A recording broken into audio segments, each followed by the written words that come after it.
Right now, I'm kinda sad. Originally, I wanted to make this video talking about the Rush Hour Trilogy, and how I've got a newfound love for these movies. However, after finishing all three Rush Hour films, I can't say they were all as fun as I thought they'd be. I actually hired a Harvard professor to crunch the numbers on this, and the results clearly show that by the time you get to Rush Hour 3, you'll be like Rush Hour me, and I'm sad. But before we start crying, let's just talk about the film that I do like in this series. Rush Hour is on the ground floor a cheesy 90s buddy cop movie, but sprinkle in some Jackie Chan action and some Chris Tucker humour and you got a film that, well, I actually really enjoyed. The premise is the most bare-bones basic plot of a police guy who gets a partner that he doesn't really like at first, but then they learn to get along. It's been done so many times, but there's something about Rush Hour that makes me not care how generic the story is. And to be honest, the movie itself doesn't care what it's trying to be. It really doesn't attempt to focus on the plot at all, and it mainly just uses it as a plate to carry the funny. In the first 10 minutes of the film, we get a big old car explosion, followed by this.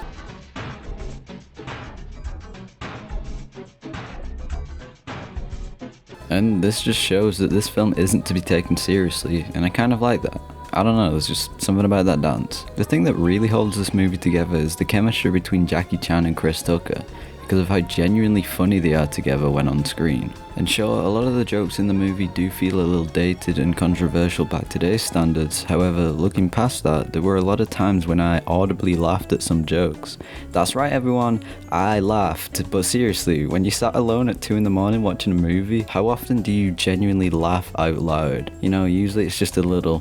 While this movie does put jokes and the funnies in the center of attention, Rush Hour is also an action movie. And I mean, of course it is. It's got Jackie Chan in it, and I love Jackie Chan. I also understand that when talking about Jackie Chan's American-made movies, there's usually a lot of eye rolls because they don't hold a candle to how good the action and choreography is in his Hong Kong movies. However, Rush Hour's action is pretty darn good, and this is mainly because of Jackie's Hong Kong stunt team were given control over the action scenes, and it really shows. Jackie's charm when fighting is sprinkled in throughout all of Rush Hour 1, and it makes the movie just that much better. Like, look at this scene where Jackie scales a building and fights off a bunch of FBI guys, all while being handcuffed to a steering wheel. Overall, I gotta say that Rush Hour was a really enjoyable watch. Maybe it was just my mood at the time, or maybe I'm just a sucker for Jackie Chan, but I'm gonna give it an 8 out of 10. And I don't love using number ratings that much, but I'm gonna use them here just so you can see more clearly how I feel when reviewing all the rest of the trilogy. Speaking of, going into Rush Hour 2, I was really excited. I was having a good day and I was really impressed with how much I enjoyed the first one. And while I like Rush Hour 2, I have quite a lot of problems with it. This movie follows the two buddy cops as they venture through Hong Kong, and this change of scenery does fit nicely. Reversing the cultures so now Chris is the fish out of water and not Jackie was a pretty smart move. However, plot-wise, this movie is really messy. Unlike the simple kid gets kidnapped need to get a backstory of Rush Hour 1, the sequel has this weird confusing story of bombings and fake money and this guy that's the villain but friends with Jackie but dead but not dead. I don't really know. It felt a little weird to layer on all these different subplots and overall made the story hard to follow, but that's not really what you come for in these types of films, so I guess it's not that big of a deal. Rush Hour 2 falls into the trap of the sequel just being the first movie again, and while that sounds good in this case, I feel like they did a worse job. When sitting down to write this review, I realised that I can barely remember much about this movie. As a comedy, I feel like it didn't deliver as much funny as the first one. Even more of the jokes stem from racist stereotypes, and overall I didn't find myself laughing all that much. Don't get me wrong though, it was still a funny movie, and Jackie and Chris's chemistry was still the thing that makes it so enjoyable. Funnily enough, the bloopers were probably the best part of the movie. I know that sounds weird, but that goes for all these movies to be honest. Seeing Jackie Chan and Chris Tucker on set really shows how much fun they had making these movies, and it just reminds me of how much I miss bloopers in films these days. As a Jackie Chan action movie, I'm sorry to say that I don't feel like it was as good in this department as the first. Jackie was still great and pulled off a lot of cool stunts, but I feel like the movie really limited this aspect of him. Rush Hour 2 starts and we get this pretty impressive scene with bamboo scaffolding, followed by a pretty decent fight scene. Then the action comes to a complete halt after Act 1, and there isn't much in the Jackie Chan action department for most of the movie up until the climax. I feel like I'm being overly negative towards this film, however I did really enjoy my time. But compared to the first one, I just felt as though it was a big step down in quality. Despite this, I'm still going to give it a 6 out of 10 because it was really entertaining. Something that can't be said for the next one. When I watch a movie I dislike, it usually invokes some sort of anger.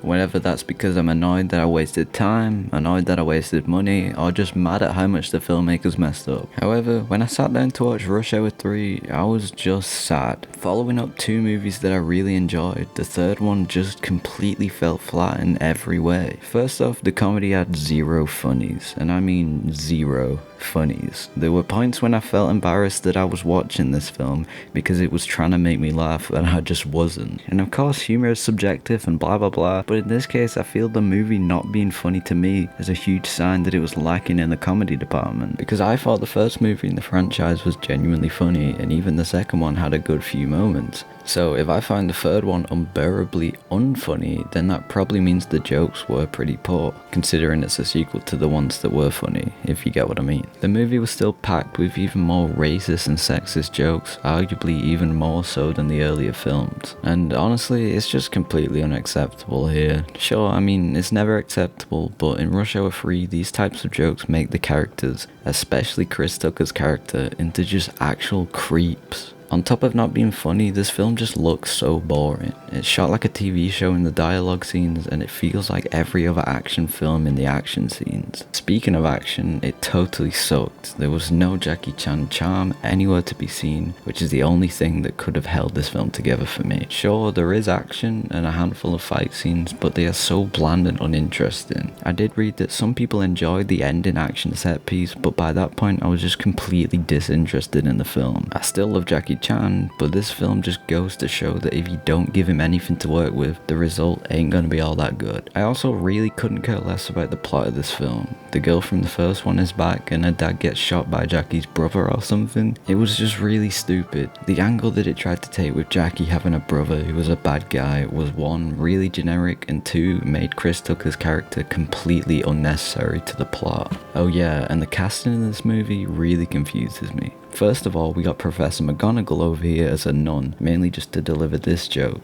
Nice working with you, sister. Anytime, brother. And also Roman Polanski. Yeah, for some ungodly reason, he's in this movie. It's really gross that he's even in this film and that people agreed to work with him. Anyway, I don't want to talk about this guy anymore, it's just another little detail that makes this film even worse. Luckily, he gets punched in the face at the end of the film, so that's cool, I guess. Overall, Rush Hour 3 just upset me. What seemed like a fun trilogy to watch this summer just turned into a pile of unfunny garbage by the end. They had a good thing going but ruined it, and for that I'm gonna give this one a 2 out of 10. And it's not a 1 out of 10 because again the bloopers were pretty funny. Alright, that's it for my review of the Rush Hour trilogy. I know they tried to reboot this thing into a show, but I don't even want to go anywhere near that. Anyway, have a good summer and I'll try to release more often. Subscribe if you want, you don't have to. And I'll see you around.